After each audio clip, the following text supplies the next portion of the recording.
Hi everyone, welcome back to Work Visa Lawyers channel. I'm Chris Johnston, an Australian immigration lawyer, and today we're covering the latest Australian immigration news for September 2025. Stay tuned because we've got updates on the 2025 to 2026 migration program numbers. We've also got interim allocation numbers for state sponsorship. We've got English test changes and the latest 189 round results and more. Don't forget to subscribe and hit the bell so you never miss an update. As you can see, I've injured my collarbone. I broke my collarbone playing lacrosse, and after surgery, I'm now recovering. Thanks to everyone for asking about me on our social media channels.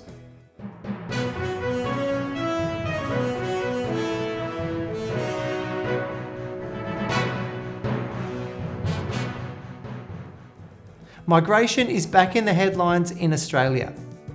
From after the federal election in May up until this August, there was very little immigration news, with the new Minister for Home Affairs Tony Burke not making any skilled migration announcements, and it seemed to be a bit of a small target policy.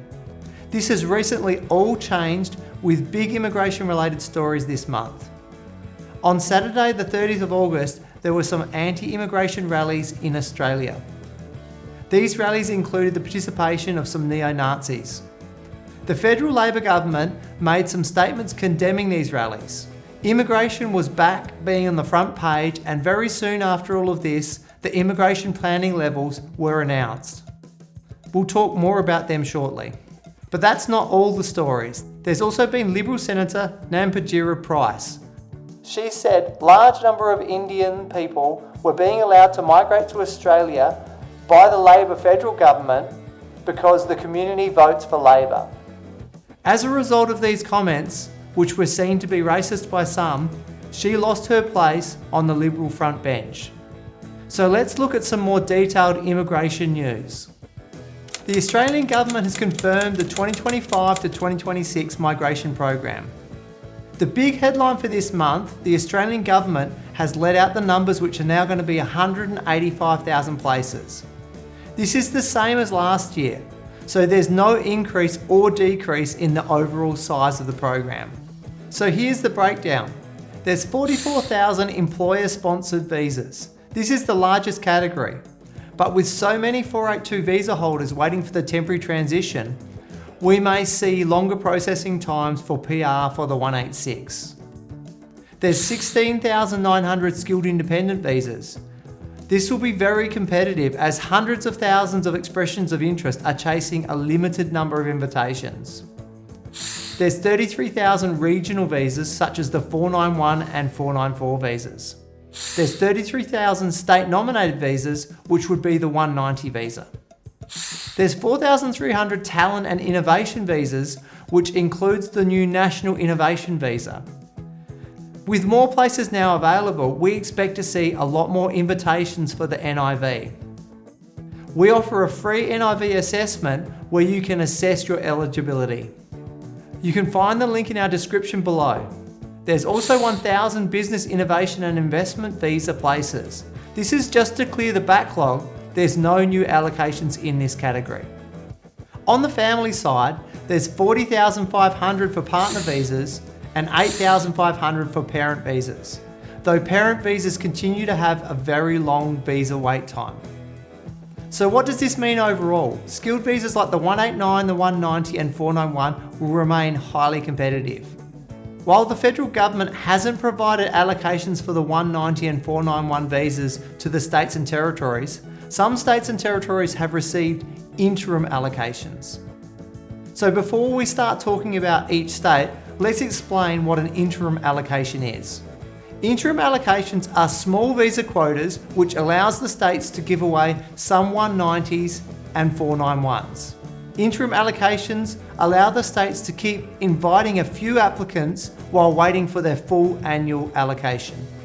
This has happened before, where there's been interim allocations, such as during the pandemic in 2020 to 2021, and now it's happening again.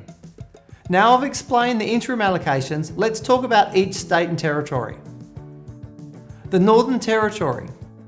The Northern Territory has a limited number of interim allocations for the 491 places, but only for onshore applicants with urgent deadlines before the 31st of December 2025.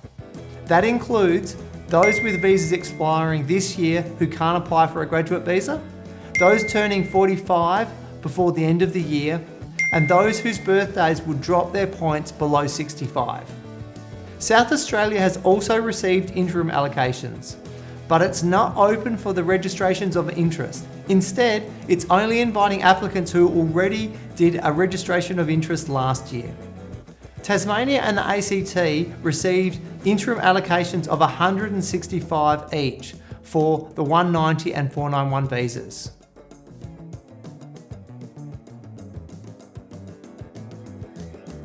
At the time this was filmed, the other states haven't published any news about interim allocations. Once the federal government releases the full allocations, states will publish updated criteria and reopen fully for 190s and 491s. Some details are now available about the 189 invitation round. After 9 months, a new skilled independent 189 visa invitation round was held on the 21st of August 2025. The previous round took place in November 2024. This round brought positive news for many applicants, with invitations issued across the construction, health and teaching sectors.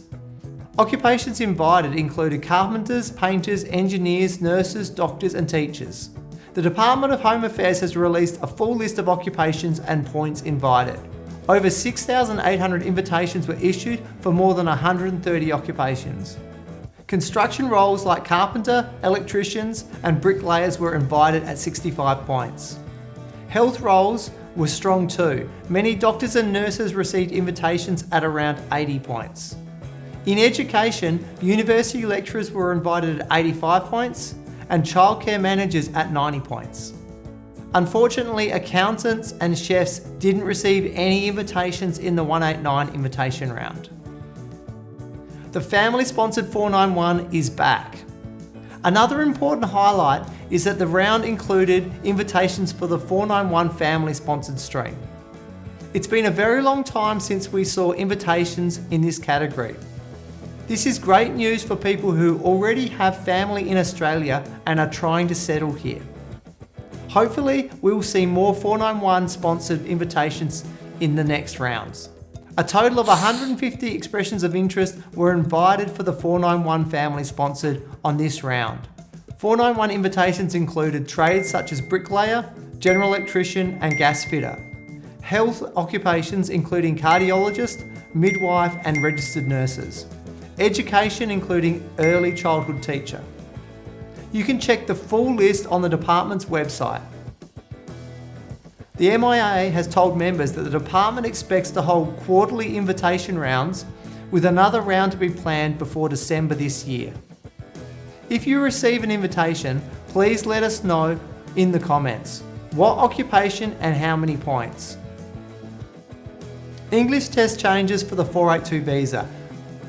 Big news for skilled workers applying for 482 visas. From the 13th of September 2025, the English test requirements are lower for the PTE. The new scores for the PTE are 33 for listening, 36 for reading, 29 for writing, and speaking 24.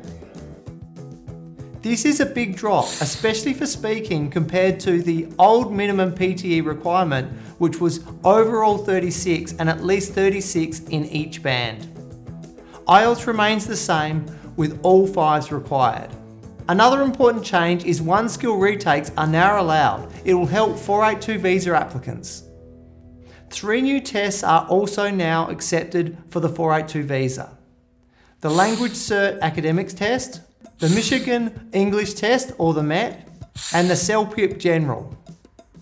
This change will make the 482 visa more accessible to more applicants. There are some labour agreement updates. Labour agreements have continued to grow, increasing by 53.4% in the past year, according to some information that was provided to the MIA by the Department of Home Affairs recently. This means more employers are sponsoring skilled workers. Some of the great benefits of labour agreements is that they can allow people of up to the age of 55 to obtain permanent residency. We have many videos about the Dharma that you can watch. We also have video tips on how to find a sponsor in Australia. The links are in the description. Core Skills Occupation List Review. Jobs and Skills Australia will soon begin consultations to review the Core Skills Occupation List.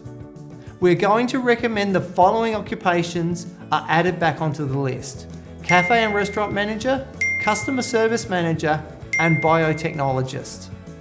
If you think an occupation should be added, tell us in the comments why. This CSOL review could mean a change to the occupation list in the near future. Details of the consultation will be published on the Jobs and Skills Australia website. Bridging Visa B updates. There are currently some delays in Bridging Visa B processing, and the Department of Home Affairs is recommending lodging applications 2 to 4 weeks before the intended departure dates. A Bridging Visa B is necessary if you hold a Bridging Visa A and are planning to travel overseas. You must apply for a Bridging Visa B and get it granted to be able to return to Australia. That's all for this month's immigration news updates. If you found it helpful, please give the video a thumbs up and share it with anyone who you think might benefit. For more details or personalised advice, book a consultation with work visa lawyers. The link is in the description below. And don't forget to subscribe for our next update. Thanks for watching, and I'll see you in the next video.